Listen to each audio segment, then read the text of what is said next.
Hello, everybody. My name is Shane Jenek or Courtney Act, but today is not about me. It is about Tim Duggan. How are you, Tim? Hi, Shane. I'm great, thank you. How are you going? Good. I'm in London. You're in Sydney. Yes. And we're going to talk about your new book, Cult Status, which I'm very excited about. It's available at booktopia.com.au. Tim, do you want to tell us a bit about the book? Why don't you give us like an elevator pitch? Elevator. So if people will know whether they're interested or not. Okay, great. So this is my book. It's called Cult Status. And it's all about there is a new generation of entrepreneurs coming through who are really thinking about business in a new way.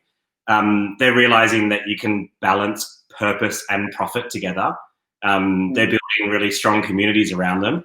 And if you want to figure out who these people are, understand them, learn how to think like them and how to start something like them, or even just get a bit inspired because the world is a bit crazy right now, then Cult Status is the book for you. How's that? Lovely.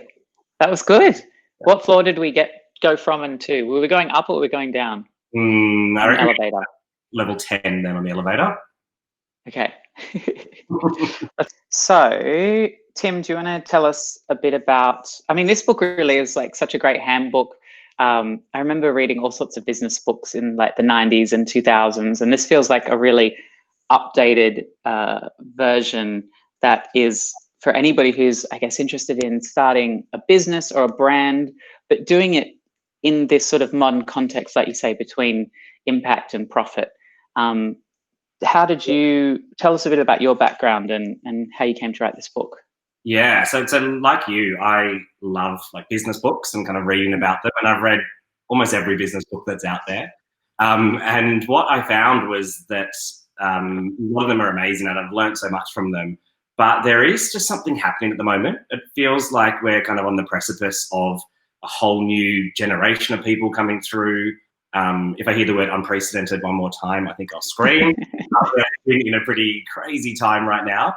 And it just felt like some of those books weren't as relevant anymore for the world that we are trying to figure out how to navigate at the moment. So I've always been a creative and a writer, and in my early days, I used to write for Rolling Stone magazine. When I was about 19 or 20, I kind of got my first break doing a freelance writer for them. Just like the kid in Almost Famous. And I loved writing and worked in ad agencies. Then when I was about 24, I co-founded a website with 3 of my friends called Same Same. Yeah, RIP Same Same. It was such a website. And it was a community website for the LGBTQIA community. It was like a queer Facebook before Facebook was invented. It was, with curated content. Yeah, it was, and you were a big part of it, and like especially the kind of the whole Australian gay community. It was quite refreshing at the time.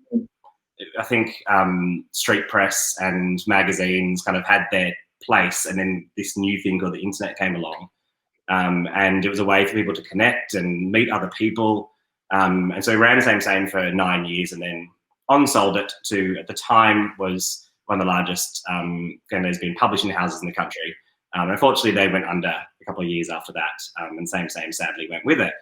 But in more positive news, we Neil Ackland, who's my business partner and the person who I've learned more from in this entire business journey than anyone else in the world, we then co-founded Junkie, which was a news and pop culture website, which was all about making news and pop culture accessible for young people.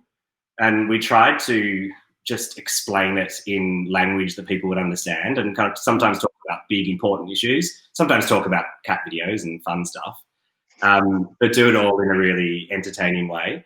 So we launched Junkie in 2013, and that blew up and became this amazing resource and community that is today. Then we launched Punky in 2016 or 17, those that probably a blur.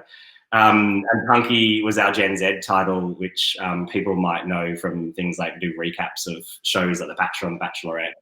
And Punky's been really fun. And then AWOL, a travel title, And then the whole company's turned into Junkie Media, which is now got about 60, 70 staff. We were acquired by an amazing company called O Media in 2016. And around the whole time of doing all of that, we used to research and speak to the audience every year to try and find out how they were feeling. And that's where actually the idea for the book came from. It was whilst doing this research, I started to notice that millennials and Gen Z that we're talking to were starting to change. And one of the biggest things that we noticed was they were becoming really a lot more aware of all of like the big important topics in the world. So the environment and politics, and they're becoming really engaged with all of these issues. And that was coinciding with the fact that they were millennials and Gen Z were starting to move into positions of power. So they not only had the desire to change things, all of a sudden they were able to change things.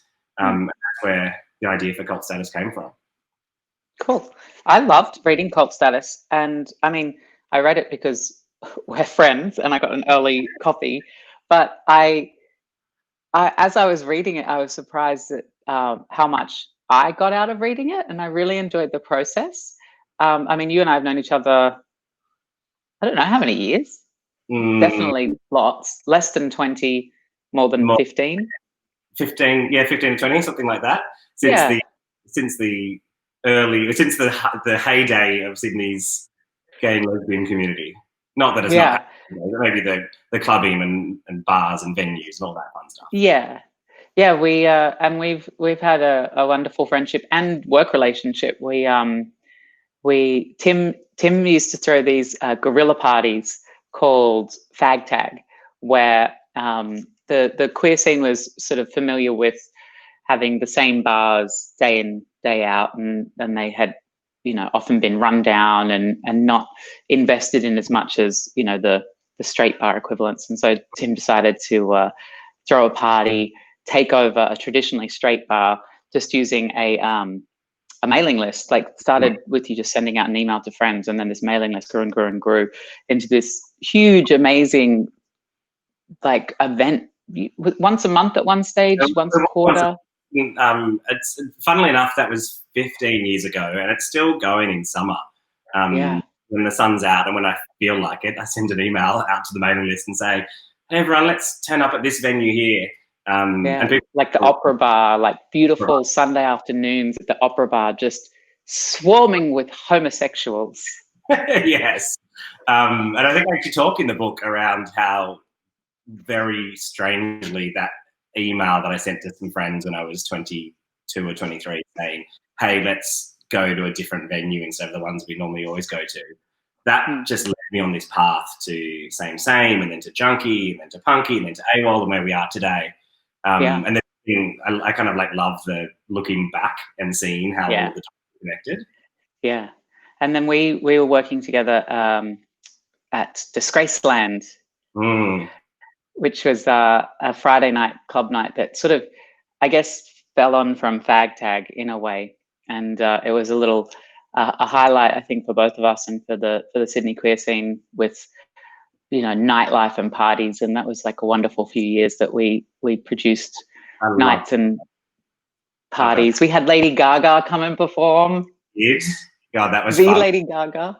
That was a night for me that will just go down. I just got asked about some favorite memories for a Pride feature, and I was like, Lady Gaga performing at our place.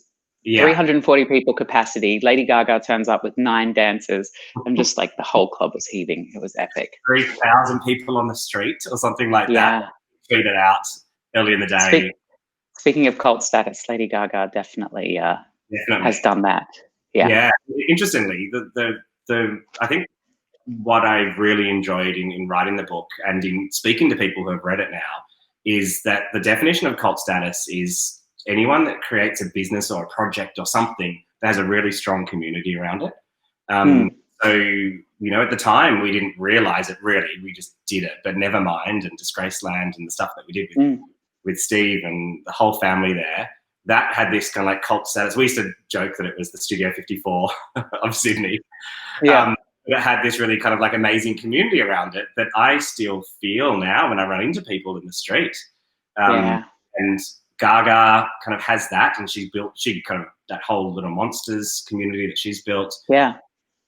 So that's why I've really enjoyed speaking with people since the book came out last week, because it doesn't really matter if someone wants to one day open a business or works inside a company, or even like you, just is super creative but has this kind of like community built around you. Different people finding different things in the book, and I'm just loving it. Well, in the book, you define 7 different areas, 7 steps to creating business with a cult status. And the first one that you talk about is think impact first, which I think is how life should be. For so long, it's been about bottom line, it's been about money, it's been about greed, essentially. But think impact first. Tell me about why that's your first important step. Yeah, so this is part of this generational change that we've noticed, which is it is millennial entrepreneurs or Gen Z entrepreneurs, people in their 20s and 30s, but it's not only restricted to them. And I must caveat that at 39, I am the world's oldest living millennial. I feel like I was the world's oldest living millennial at 38, and I felt like 39 tipped you over the edge, but I'll allow you into the group. Look, as the world's oldest living millennial, I'm telling you that I thought you were the world's oldest living twink. I am the world's oldest living twink. Yeah. You can have millennial, I'll have twink. Yeah, good. We've got our own lanes. But self-proclaimed. I spoke to lots of really interesting people for this book. So people like Blake Mycoskie, who started Tom's, the shoes that the buy one get one free. He kind of pioneered that movement. Zoe Foster Blake, who started Go-To Skincare, and is an amazing Australian entrepreneur. Tim Brown, who co-founded Allbirds, which is a shoe company based in San Francisco that's kind of grown quicker than Nike ever did at that early stage. And I spoke to dozens of people, and the most interesting thing was that almost all of them, before they did anything else, they defined what they wanted to do. So what impact they wanted to have, how many people they wanted to affect, what they wanted their impact of what they started to be on the world. And they thought about that before they thought about, I want to make $1 million, or I want to build a company that's worth this, or I want a salary that's worth this. So it's just really fascinating that the very first step that they all did was think about what impact they wanted to have first. Yeah, and the interesting thing, the thing that I love about this book is not only do you get these 7 steps that sort of takes you through the process, but you get to hear so many great stories. Like even just for the water cooler chat, like having all of these stories, I just felt like I had so much insight into all of these brands that I had heard about, but didn't know the story. And now I feel like I'm a part of their cults as well, because I was so into, like, I knew Tom's as a brand, and I knew about there was some sort of good thing that they were doing, but getting to read about like the reason behind it and the journey and so many other amazing businesses was just a cool thing, like peppered throughout. I was like, oh, which I really like. And I love speaking to them as well. And I think one of the pieces of feedback that someone told me this week from someone who's read the book was that they felt like all of the stories were really loving. Like they were, I really admired what they did, and I specifically chose people that were doing cool stuff, and I didn't speak to people that were kind of a bit outside that. I felt really inspired as I read it all as well, and it was just this nice balance of feeling inspired by the stories and then having these tools of the 7 steps to be able to think about. I mean, you did interview me for the book, but I kept finding myself thinking about what I do in different ways. And even this first bit, the impact first, you talk about having a mission statement and you talk about having an impact statement. And I didn't have either of those actually sort of written down. And you got lots of texts from me where I was like, okay, so here's what I think my mission statement is. And then here's what I think my impact statement is. And then I was like, you're going to have so much of this over the next however long as people read this book. Every friend that reads it and every other person is going to be reaching out and being like, so Tim, walk me through this process. So the concept of an impact statement that I introduce in that first chapter is really looking at every company or most companies or most people kind of have a mission statement, which is what you do. Like, this is what we do. But not many have an impact statement, which is, so what? Like, you do this so that something happens. And just by clarifying that, I think is really cool, because then and as we were chatting about your impact statement, it's really nice to kind of like just crystallize in on that and know what it is. Yeah, it made me think about my my social media following, and how I which we'll get to sort of as we go further along, but I was always thinking about social media as being just random bits of my life. But when I realized that my mission statement was to, now I can't remember it, I should have my book already done, to entertain and educate through comedy, to entertain and educate and foster empathy through creativity, glamour, and Humor. Entertainment, humor, something like that. Yeah.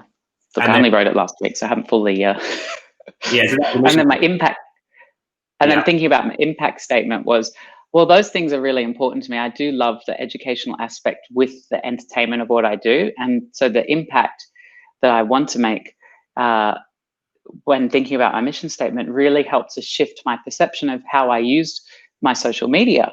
And I've done a lot of videos explaining things, but I realized that if I thought about that a little bit more deliberately with my social media, I could really up my impact. And I said to you, maybe I should think of my social media a bit more like a media outlet, in a way where I'm curating my content a bit more, not in like a influencer, here's a photo of me holding flat tummy tea kind of way, but like, here's something that I believe in and think is important and I want to share with you.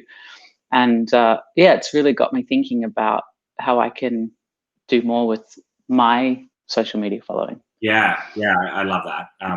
And really, I come from a media background, and my career so far has been making media titles and then figuring out how to get them to people primarily through social media.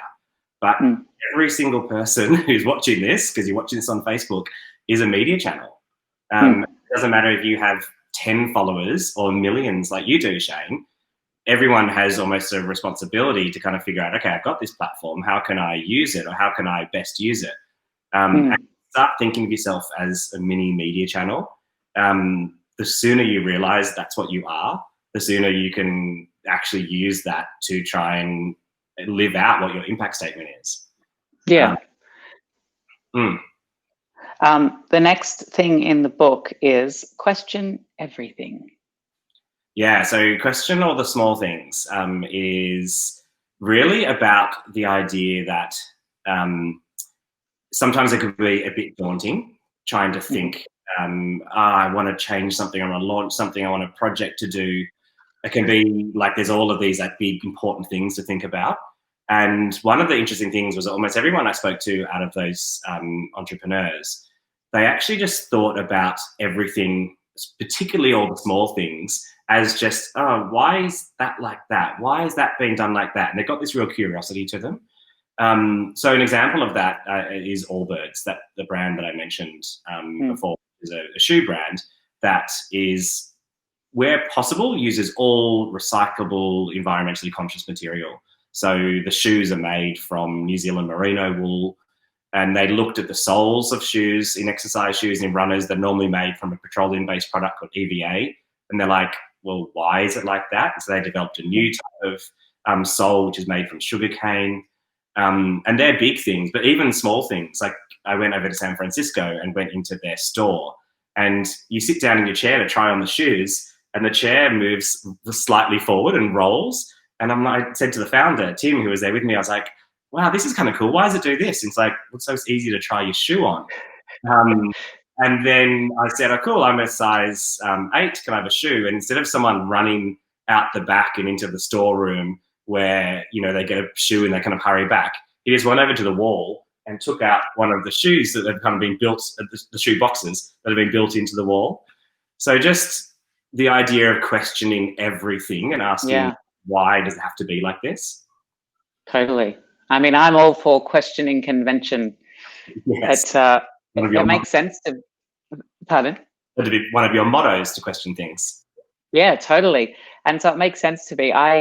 It's amazing because we do grow up with all of these assumptions around us, regardless of what it is, but particularly in business. I know when I have a company called Wigs My Vanity, and we sell lace front wigs for drag queens by drag queens. And interestingly, reading this book, I approached it with the more traditional entrepreneur mindset, and my business partner, Vanity, who's also a drag queen. I'm a drag queen, by the way, not right now. She approached it with this really fresh mind, which in the beginning, I was always like, oh, no, you can't do that. You can't do that. But I was overseas and she was there running the business. So I didn't impose my beliefs too strongly. I was just like, oh, I'll just let it go. And now looking back, I'm like, oh, I had the totally wrong approach. I was all about this professional illusion of like, this is how you have to do it. And Vanity was just like, oh, so anyway, we got these wigs in and they're a bit damaged, and if you want to buy them, then, and actually, I'm jumping forward to step 5. Let's move on to but one of the kind of concepts in the book, and I know that we're jumping back and forward here a bit, but that's okay, is the kind of breaking down all of those old traditional rules that we're told. Yeah. Things like fake it till you make it, which I think I've told them a gazillion times. And instead, so many of these new people, and Vanity, therefore, is kind of showing you the way, is like, embrace your naivety. Like, if something is not working, just say it. And Who Gives a Crap Toilet Paper is another example I give in the book, who are an amazing toilet paper company that are now, during COVID, are selling something like 27 rolls of toilet paper every second. And he told this story about how his first shipment of toilet paper, he got it in and he delivered it to people, and then people started using it and they couldn't rip it. Like, the printing machine wasn't working, so they had to just get scissors. Someone had scissors. And what he did was, instead of being like, we're fake it till you make it, he owned up to it and he said, I'm sorry, everyone, I've really fucked up. This is what happened. And the people believed in the idea so much that they forgave him, and now they've gone on to this huge success. Yeah. I mean, it's so lovely that we're living in this era, and it's inspiring. And in some ways, it's one of the few glimmers of hope that we have these days. When you say, millennials and Gen Z are now coming into positions where they have the power to change things, because I think a lot of us for a long time have thought these things don't make sense to us, but we felt a bit powerless. But now we are moving into positions of power and are able to, either create these impacts in our own endeavors, but also in the traditional structures. So it's a nice sort of glimmer of hope to think that, millennials are moving into power. Oh, totally. And like, reading this book right now, when the world is kind of pretty up and down, there is something nice about seeing this and being like, oh fuck, there actually are some opportunities that we can find amidst all of this rubble of all the craziness happening. Yeah. Step 3 is refine your superpower. Yes. So this one is a concept that's kind of been talked around before, but the idea of refining it. So your superpower is something that you can do better than anyone else. It doesn't need to be like an Olympic gold medal winning difference. It just needs to be something that maybe people tell you you're good at, or a life experience you've had, or where you're from, or how you were born. But it's about finding what that is and then really leaning into it. And in particular, just the concept of becoming an expert is something I think is kind of a bit forgotten in today's world. Most people, particularly millennials and Gen Z, are generalists. And in our research, Stig Richards, who is one of the smartest people I know and was kind of our head of research for years, he coined this term that most young people are a mile wide but only an inch deep. Sorry. And the concept behind that being that you have all of these knowledge about lots of things, but no particular depth about anything.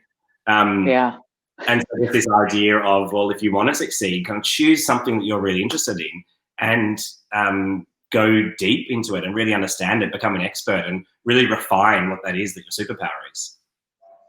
It makes sense. And I think a lot of people can empathize with a mile wide and an inch deep, because we take in all of this information, and the quality of news and our access to news and information is so great now that these complex topics, I mean, I found, I made a whole bunch of videos for Junkie, and it started because I didn't understand stuff. It was the American primaries. I was living in the US and I was like, it's primaries? I don't know. And there's a president. I didn't quite understand how it all worked.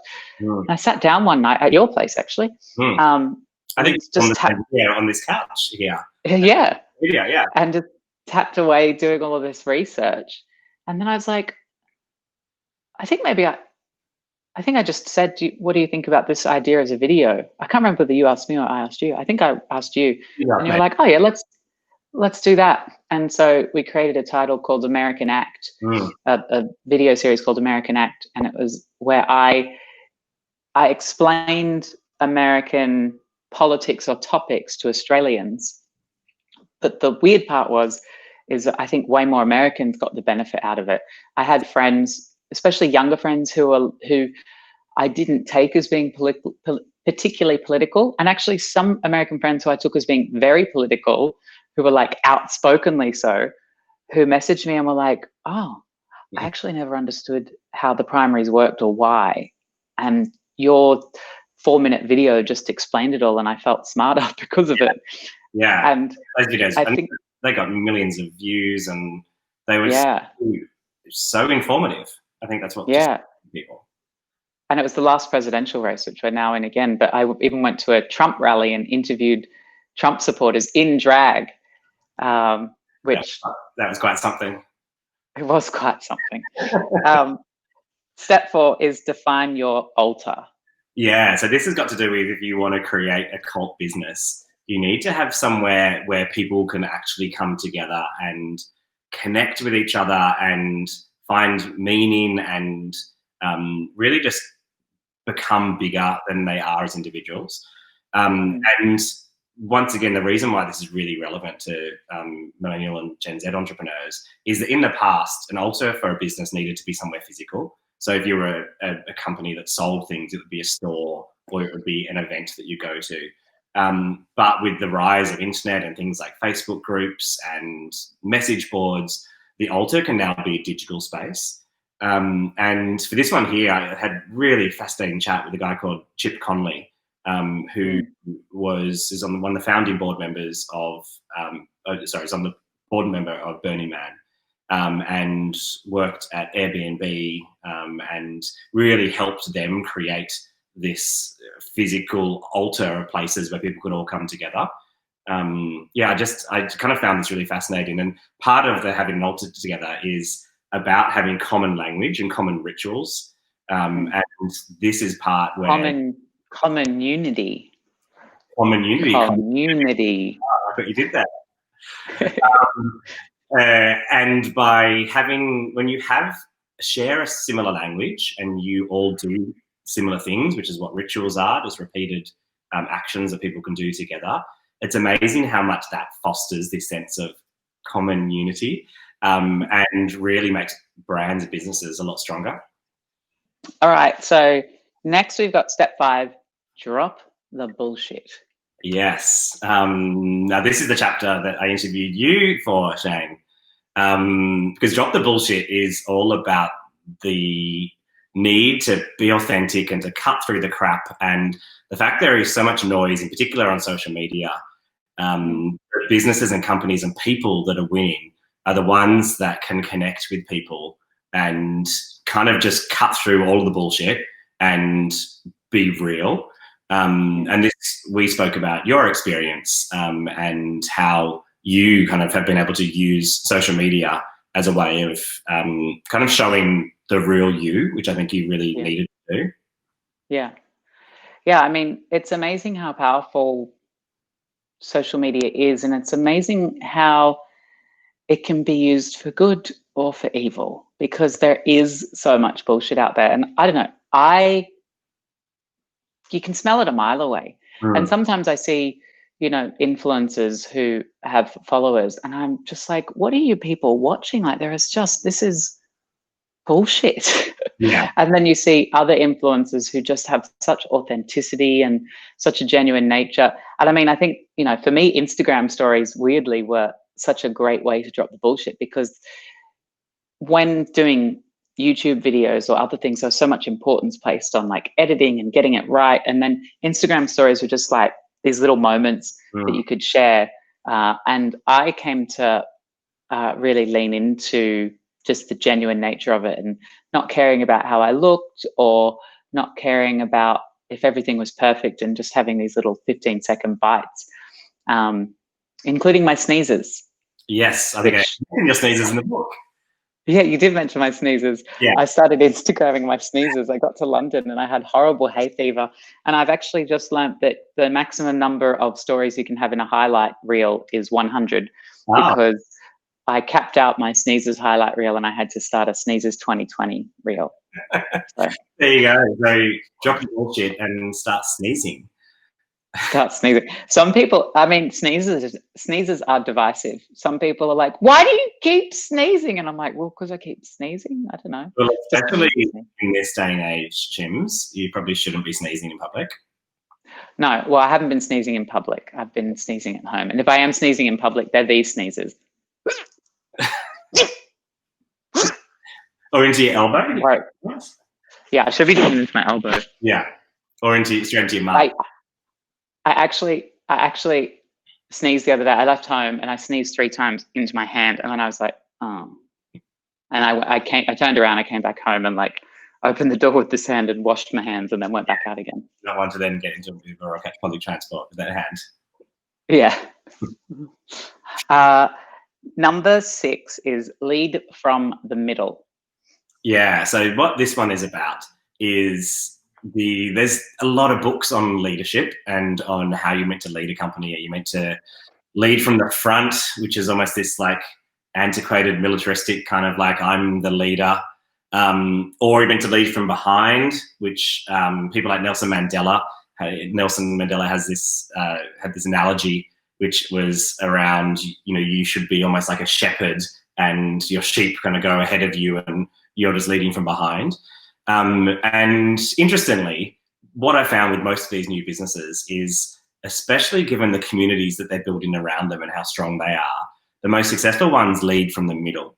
And so what that means is that they set a direction, they set a tone, they set the impact statement they want to have, the purpose they want to have, and then they get other people who believe in that, and then they're the ones who lead the way.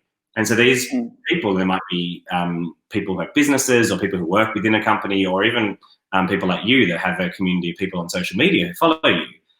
You let the community almost guide where the conversation's going, and you're constantly listening to them and feeding back into how that affects your business.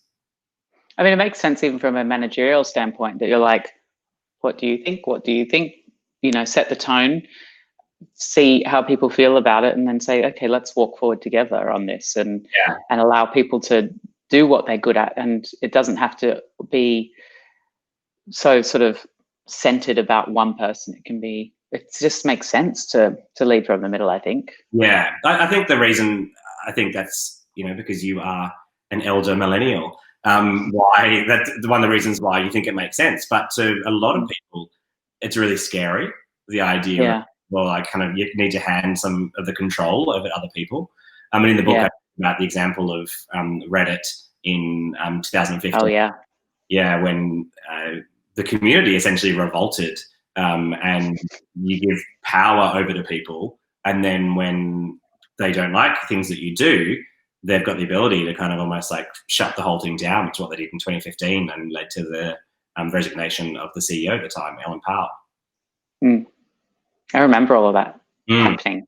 I didn't quite understand it, so it was actually good to go back and read it in the book. And I was like, oh, okay, it all makes sense now. I was like, oh, this happened and she got fired and now she stepped down and what's going on? Yeah, it was pretty crazy at the time, but I think it's just a nice little warning side of what happens when you let the community kind of gets a bit out of control. Yeah, it's finding that balance. Step 7 is strap yourself in. Yes. So this was the final step, which is essentially I wanted to talk around the reality of if you do get to that stage where you decide you want to start something, or you run a business, or you do a project that kind of really puts yourself out there, or you release something to the world, strap yourself in is about, it's going to be really freaking hard, and you need to be prepared for those ups and downs. So there's a lot of stress that goes on. There's a lot of one step forward, two steps backwards. And in this chapter, I spoke to people who had started business, had borrowed tens of millions of dollars in some cases, and then the whole thing had gone under. And the toll that all of that takes on people who do this. It's not meant to be a warning to people, but it's more meant to be a bit of the reality. Gird your loins. Yeah, a bit of the drop in the bullshit kind of part, in that, like, this is not all rosy and everyone's going to, you know, there's that one of the diagrams that has like success, and instead of going from here to here, it starts here and it goes up and down like that till you get to the end. And I just wanted to kind of explain the reality of that. Yeah. And I think one of the ways you do get through those times is by thinking about your impact and coming back to the why of why you're doing all of this. Because sometimes in those low times, you're so stressed. And that's why, like, I think a lot of these, if you look at brands that have a purpose and a meaning, that's why they're succeeding, because they're doing it because of something greater than themselves. It's not just about money. It's about changing the world. Yeah, totally. I think having that purpose can become the North Star that you can kind of look towards when the seas get really rough. And in this chapter in particular, as in the end of all the chapters, what I really wanted to do with the book was not just talk theory and kind of make people inspired. I really actually wanted to give people, okay, now I've got the theory, how can I actually do this? So the end of, here's the book here, I could just kind of show you the end of every one of the chapters. You can't actually see that, but there's the end of every single one of the chapters is a section called IRL. And the point of IRL is that there's 14 exercises that are kind of like workshops that you can do. Yes, that's one of them there. There you go. The uncorrected proof. Yeah, Shane has one of the very early editions in which there's an uncorrected proof, and there might be some spelling mistakes in there, which I've warned him. But in the final version, which people can pick up from booktopia.com.au, the IRL section is at the end of every chapter. And what it is 14 exercises. And the point of that is I want people to actually be able to do something and have a practical outcome from this. As well as the exercises in the book. I launched a website last week called cultstatus.com. And if you go there, you can download a free workbook that's meant to be used in conjunction with the book, which it makes it really easy for you to either print it out and do the exercises yourself, or you can, if you want to save the paper, you can just use the PDF and put them up onto a whiteboard. So I just wanted to, I sometimes get a bit annoyed when I get to the end of a book and I either get inspired or I get antsy, or it does something, it makes me think, and then I just move into something else. You need that experience to follow through with the intellectual understanding that you've now got. And I liked that. I've mentioned earlier my business partner, Vanity. Everyone needs a business partner called Vanity. And I messaged Vanity and I was like, I'm reading Tim Duggan's new book and I can't wait for it to come out because I'm going to send you a copy. And I think we should both read it together and do the IRL exercises together. And I was really excited by that, because in our business, we've been talking about, like, how are we growing? How are we moving? And I have ideas and Vanity has ideas, but sometimes the putting them into practice would fall short. And I just feel like reading this book together and doing the exercises will help to keep that momentum going as well. And I find that so often when you read a book, like you see a meme or you read an article or something and you're like, oh, that's a good idea. And then it sort of filters away. But the thing I like about a book, and especially like in 7 parts, I kind of thought like that we could use this book as a bit of a handbook and maybe like study a different section over the course of 7 weeks. And then at the end, the thing that I love is that you do have this on paper document that you can take to move forward in making those steps a reality. Yeah, I think that idea of doing it together with someone, and that's where the real magic happens. Because I think even doing some exercises yourself, it is nice to kind of to sit there and think about it and do it. But it's only when you're challenged and someone says to you, "Is that really the impact that you want to have, or is that really your superpower?" Because even something like finding your superpower, it's actually quite, like I talk about mine in the book and how I kind of came to mine. It's taken me years to figure out what it was. It's not just something simple that comes out. And often it might be, you might say to Vanity, I actually know you better than you know yourself, and this is what your superpower is, that she might not have even thought. Yeah. I mean, I think one of the greatest cults of all time said something about where two or more are gathered in my name.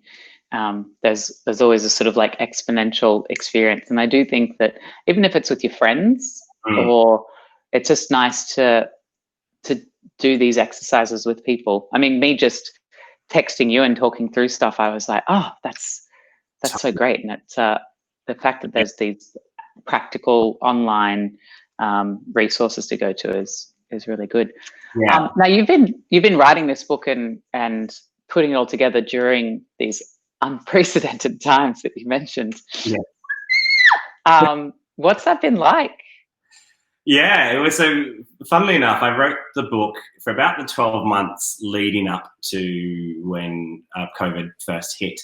And that version that you're reading was actually published and printed, just when COVID started to hit. So when I wrote the book, most of the time I'm still working full time, and I'd wake up at 4:30 in the morning and write for a few hours before work every day for about a year. Just got into the rhythm of doing it. And then COVID hit, and all of a sudden I was like, this book that I've written is going to be irrelevant. All these businesses are going to go out of business, and I've just wasted 12 to 18 months of my life. And it was, I know that there's obviously massive ramifications around the world, but just on a personal level for me, I was like, that's really shit. And then I felt for all these businesses and these people that I've spoken to, because I was worried that they were not going to survive it. And then something really interesting happened, which was I started speaking to some of them, and after a couple of weeks had passed, and I was like, how are you going? And the most amazing thing was that almost every business that I spoke to in this book had the communities that they'd built before COVID had kind of wrapped their arms around them and was helping them get through it. Obviously, that is not the case if it's a business that physically can't, like an airline or, an Airbnb or something like that like physically had to shut down. But everything from a cafe in Edinburgh, where one of I've my had lunch there. Yes, you have been there. Shout out to Jess Dennison in 27 Elliott's. An amazing cafe in Edinburgh that all of Jess's customers, when Jess had to kind of pivot to being takeaway only, would line up for almost an hour down the street sometimes just to get their loaf of bread and to say hi to Jess and to still feel like they were supporting it. And there was just countless examples of that, from Temple and Webster, the online homeware store, which has seen this huge rises, through to Go-To Skincare, which has seen amazing rises, through to Thank You Group, who I spoke to, Daniel Flynn from the book. So just all of these people that had really strong cult status going into COVID actually were able to survive through it because of their strength of their community. I thought that was amazing. Wigs My Vanity had our highest sales month in the history of our company during lockdown. Wow. Yeah. And Vanity, the interesting thing was Vanity would say, like, look, we're in a pandemic. I get it. Like, please do not spend your money if you can't afford it.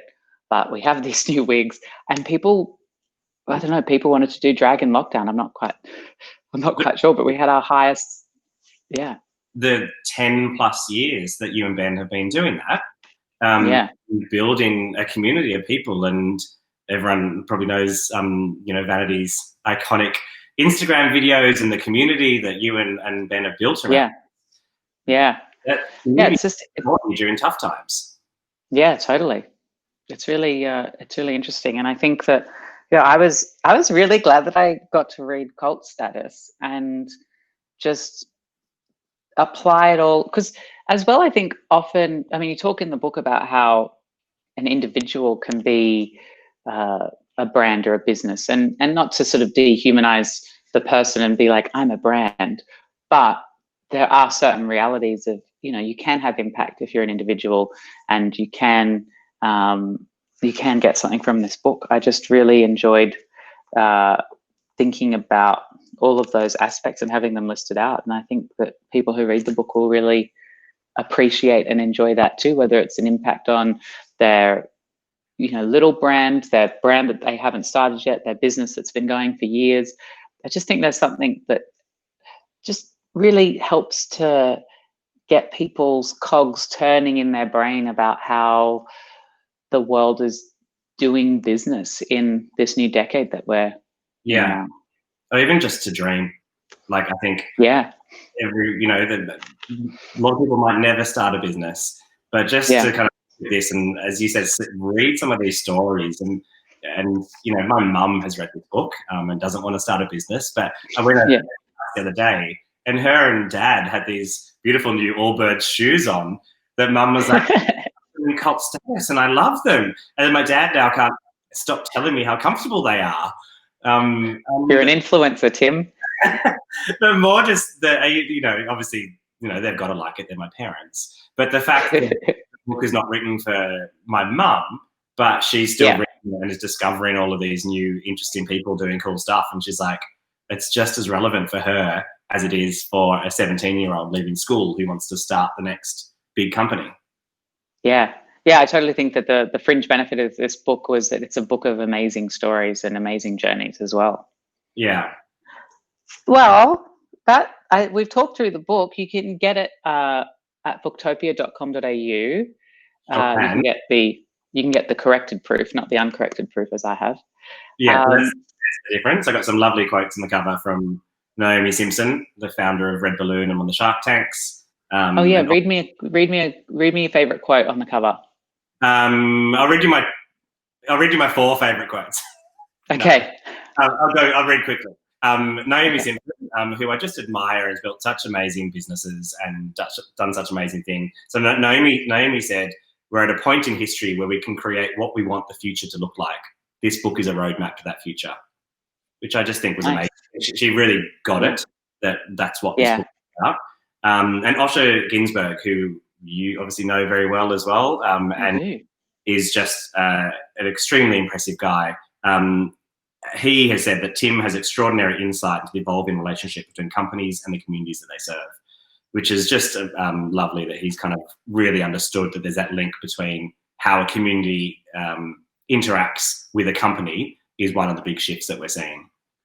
I won't read all 4 quotes. You can go to booktopia.com.au and check out all 4 quotes. I would read them for you, but they're not on my version of the book. But yes, grab Cult Status. Tim, lovely to talk to you. Lovely to see your face. You too, Shane. I really enjoyed this. You're over in London at the moment, aren't you? So it's morning. I am in London. Yes, I'm in London. It's been very hot and sunny, but I think it's going to rain today. That's London for you. But yeah, go grab your copy of Cult Status at booktopia.com.au and make sure you go to the website and follow up all of those in real life exercises. Cultstatus.com. Yeah, and then message Tim and tell him how you've succeeded because of it. No, please do. I will never. Maybe I will eventually tire, but at the moment, it's fresh. Get me while I'm still super excited by it. I don't think I'm going to ever tire talking to people about the ideas inside the book. Well, congratulations. Love you lots, and I'll see you soon. Awesome. Thanks, Jims. Bye. Bye, everyone.